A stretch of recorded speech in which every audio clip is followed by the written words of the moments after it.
we're going through things, we can take an example from the psalmist and know that we can be honest with God.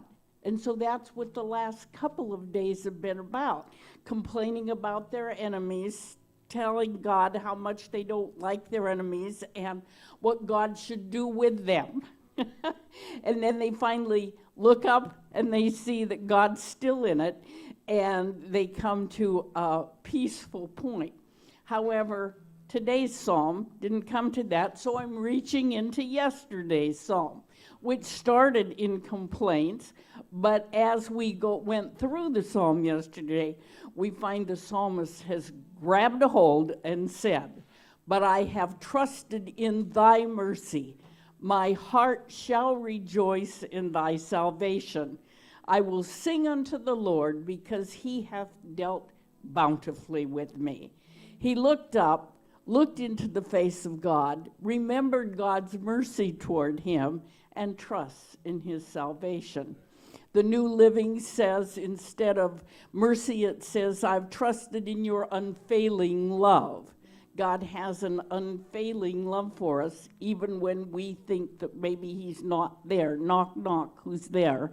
And we think he's not there, but he has an unfailing love for us, which does not depend on our goodness. That's right. Hear me? It does not depend on us. It all rests on him. He is love. Amen. And then it says dealt bountifully in the King James, but in the New Living it says he rescued me. He rescues me, not just deals bountifully, but rescues me out of these situations that the psalmist is complaining about, or situations that you and I complain about sometimes. The ESV puts it this way: "But I have trusted in your steadfast love. My heart shall rejoice in your salvation. I will sing to the Lord, because he has dealt bountifully with me." Let's stand this morning and let's say it from good old King James. Amen.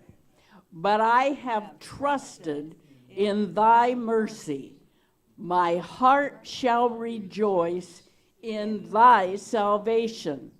I will sing unto the Lord, because he hath dealt bountifully with me." Is that your testimony? Yes. It's mine. He has dealt bountifully with me. He is my Redeemer, and guess what? He lives.